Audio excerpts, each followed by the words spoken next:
Well, time to get to work. Mariners begin a three-game series against the Detroit Tigers beginning Friday.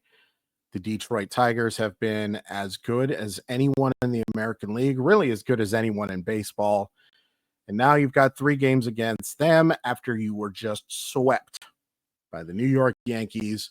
Oh, how I'd love to tell you some thoughts about last night's game, but please check out the Locked On Sports postcast for that. Have had a blast doing those with Anders. Yesterday sucked. So I'm hoping today can go better.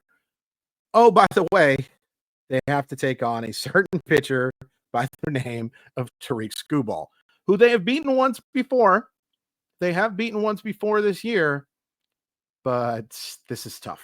This is a pitcher with a 10-2 record, a 2.02 ERA, a 0.81 whip, and a 148 to 14 strikeout to walk ratio in 116 innings. Folks, he's the best pitcher in baseball.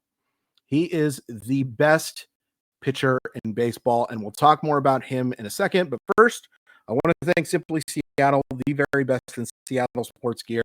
But they have great stuff for the Mariners, as you know, but they also have great stuff for the Seahawks, and they have great stuff for the Kraken, and they have great stuff for the Huskies and the Storm and the Sounders. You can find it all at Simply Seattle.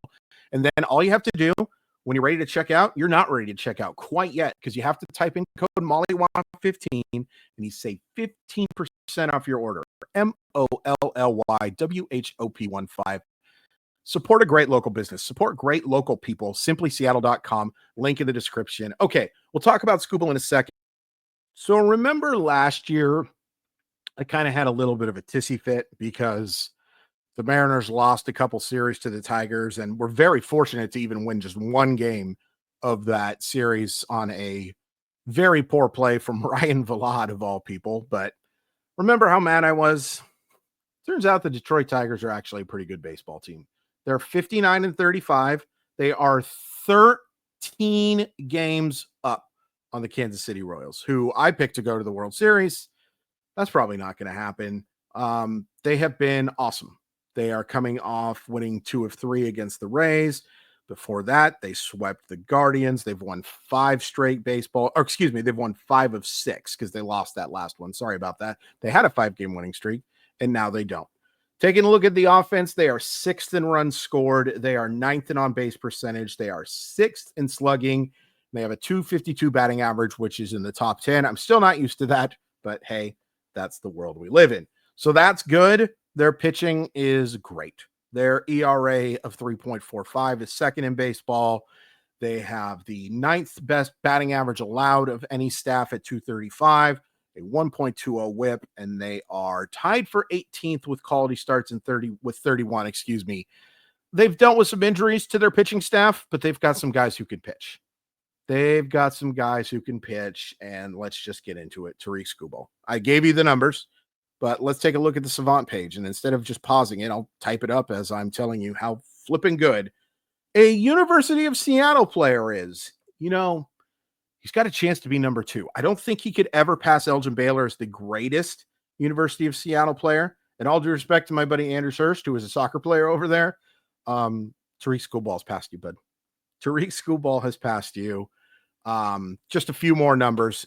FIP, fielding independent pitching, 1.87. So he's been even better than that ERA should be. An ERA plus of 199. That is just remarkable. Leads baseball in walks per 9 innings and leads baseball in strikeouts per 9 innings. So this may not surprise you, but he leads the league in strikeout to walk ratio as well. Okay, now let's take a look at that Savant page.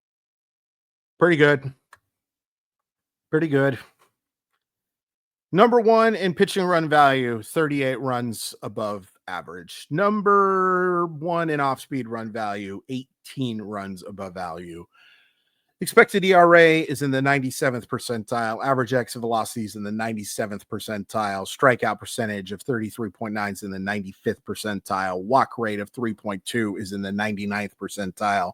Hard hit percentage, 92nd percentile, only 32.4% of the time. Where does he struggle? Nowhere, but the one thing he does is, you can barrel him. 6.6 rate isn't elite. It's good, but it's not elite. And he gives up a good amount of fly balls. He has a 58% fly ball rate. Simply put, the Seattle Mariners are going to need Luis Castillo to have his best baseball game, because Tarik Skubal is not getting got by the Seattle Mariners twice. And if I'm wrong, great. Hell, I was wrong about Brian Wu. I'll tell you that. I was really worried about him in that start. 7 no-hit innings. You're going to have to pitch outstanding today. And Castillo can do it. Luis Castillo is more than capable of doing it. The way they looked these last 3 games, I think this series is really important. I think this series has significance. And I'm not even asking them to sweep. Obviously, I'm not asking them to sweep. I'm not even necessarily asking them to win 2 out of 3. I need them to look better than they did in that series against New York. I need them to look like more of a competent team than they did. Now, Chris, you might be saying, they scored some decent amount of runs. They had some good pitching performances. Logan Gilbert was fantastic until that rain delay. Brian Wu was fantastic. And hey, your 6th starter went. And they scored some runs against the Yankees too. I'm a guy who goes off eye test. You guys know that. You guys know that I am a big eye test guy. I love the metrics too, but ultimately it's what these peepers see. And those peepers saw a team that was not close to championship contender. Now, maybe it's just a bad week or bad midweek. Maybe, you win 5 out of 7 at home. You're going to have a 2-4 week on the road. It's not so bad. But the eye test just really was concerning to me. So I want to see this weekend those concerns not completely alleviated, but, they need to look better. They need to look better. I will check if lineups are out right now. I'm recording this at 3:06 p.m. I just got done hosting with KJR, that whole thing. I love it. So fun. So cool. I'm very cool. So no surprise, they're going with the lefty lineup. It's the same top that you're used to seeing. You've got JP hitting 1, Julio hitting 2, Big Dumper 3 as the DH. Randy Arozarena, congrats to him on making the All-Star game. And Julio, I totally understand. Focus on what you need.